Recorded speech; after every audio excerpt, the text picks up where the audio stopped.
안녕하십니까, 루테너지 윤태환입니다. 지난 시간에는 TES에 따른 에너지 전환이 전 세계에 미치는 사회 경제적 영향에 대해서 알아봤습니다. 전 세계 에너지 전환이 일자리 창출, GDP 상승, 그리고 복지 향상에 큰 영향을 미치고 있다는 사실, 놀랍지 않으셨나요? 오늘은 TES에 따른 에너지 전환이 지역에 미치는 사회 경제적 영향에 대해서 알아보도록 하겠습니다. 지역별 일자리, GDP, 복지 등은 지역 요건에 따라 영향을 받는데요. 다시 말해 각 지역별 자원이나 산업 생산 능력, 산업 지원 정책, 무역 구조 및 각 국가별 공급망에 따른 결과를 내게 됩니다. 그럼 본격적으로 시작해 볼까요? 그럼 출발!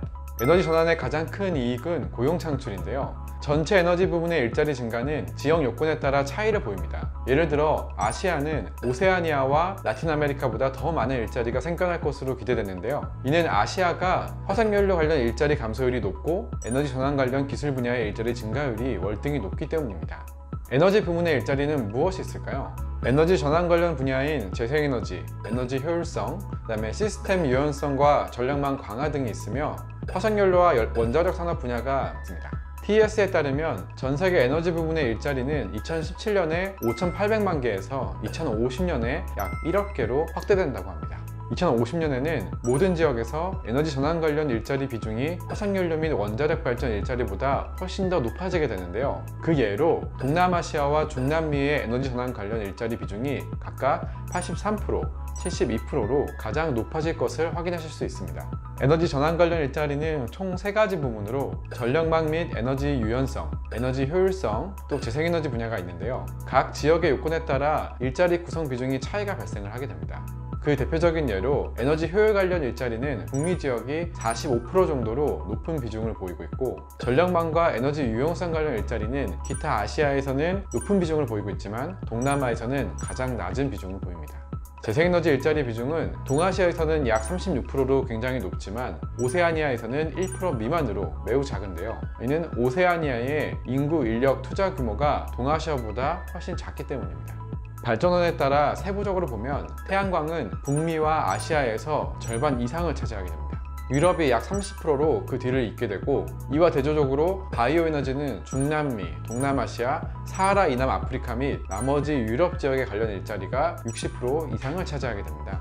풍력은 동아시아와 유럽연합에서 일자리의 약 25%를, 북미와 중동 및 북아프리카 지역에서 15%를 차지하며 수력은 나머지 아시아 지역의 15%, 라틴 아메리카와 중동 및 북아프리카 지역에서 10%를 차지하게 되는데요. 화석연료 및 원자력 분야에 관련 일자리는 모든 지역에서 대대적인 감소가 예상됩니다. 화석연료의 경우 북미 및 동아시아, 유럽연합에서 약 40% 정도로 큰 감소가 예상되고, 원자력 분야는 중남미, 동아시아, 그리고 기타 아시아 지역에서 약 20%, 유럽과 북미의 경우 65%까지 감소하는 등 모든 지역에서 일자리가 사라지게 될 전망입니다.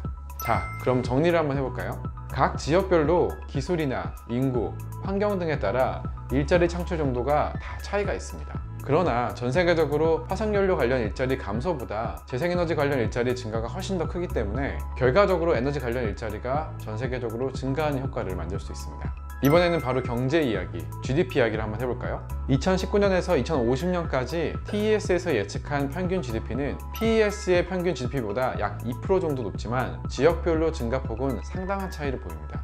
유럽연합에서는 GDP가 거의 5%까지 증가하지만 중동과 북아프리카 지역에서는 0.5% 하락이 예상되는데요. 에너지 관련 수출입에 따라 이런 차이가 발생하게 됩니다. 그 대표적인 예로 중동과 북아프리카 지역은 화석연료 수출 감소로 GDP가 감소하게 됩니다.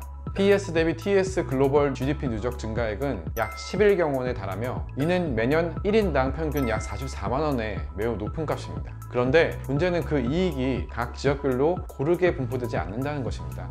유럽연합은 강력한 사회 경제 구조의 영향으로 1인당 연간 약 350만 원까지 GDP가 상승할 것으로 예상하지만 다른 대부분의 지역은 약 78만 원에서 12만 원까지 상승할 것으로 예측됩니다. 가장 극단적인 예로는 사하라 이남의 아프리카를 들 수 있는데요.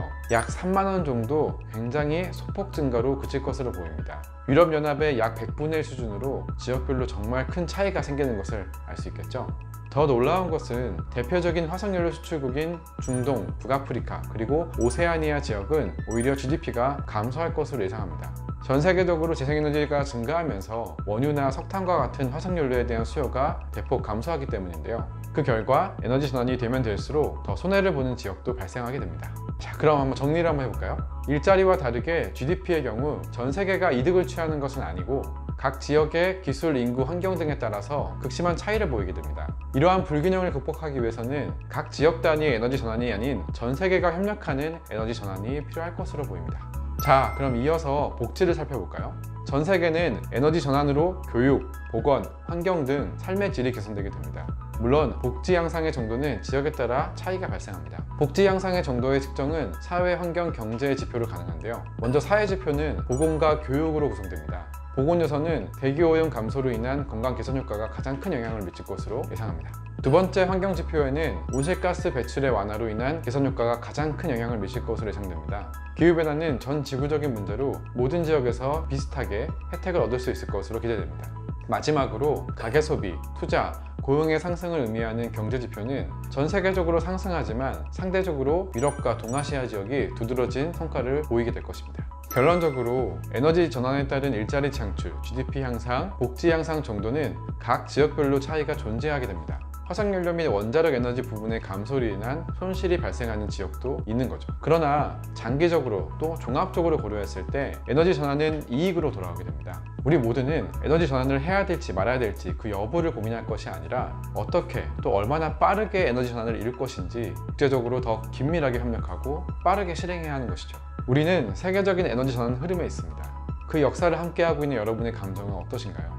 저는 우리가 사용하고 있는 모든 에너지가 100% 재생에너지로 바뀌는 것을 상상하면 정말 가슴 뛰고 설렌답니다. 전 세계 각 지역적으로 편차가 있더라도 또 현실적으로 많은 어려움이 있더라도 우리가 나아가야 할 여정이라고 생각을 합니다. 언젠가는 도달되어야 될 큰 꿈이고 우리가 꼭 가야 될 현실이죠. 다음 시간은 마지막으로 이레나 보고서에서 어떻게 하면 탄소 배출을 혁신적으로 줄일 수 있을지 그 방법에 대해서 조금 더 정리해서 찾아오도록 하겠습니다. 그럼 다음 시간까지 여러분 스테이 튠! 안녕!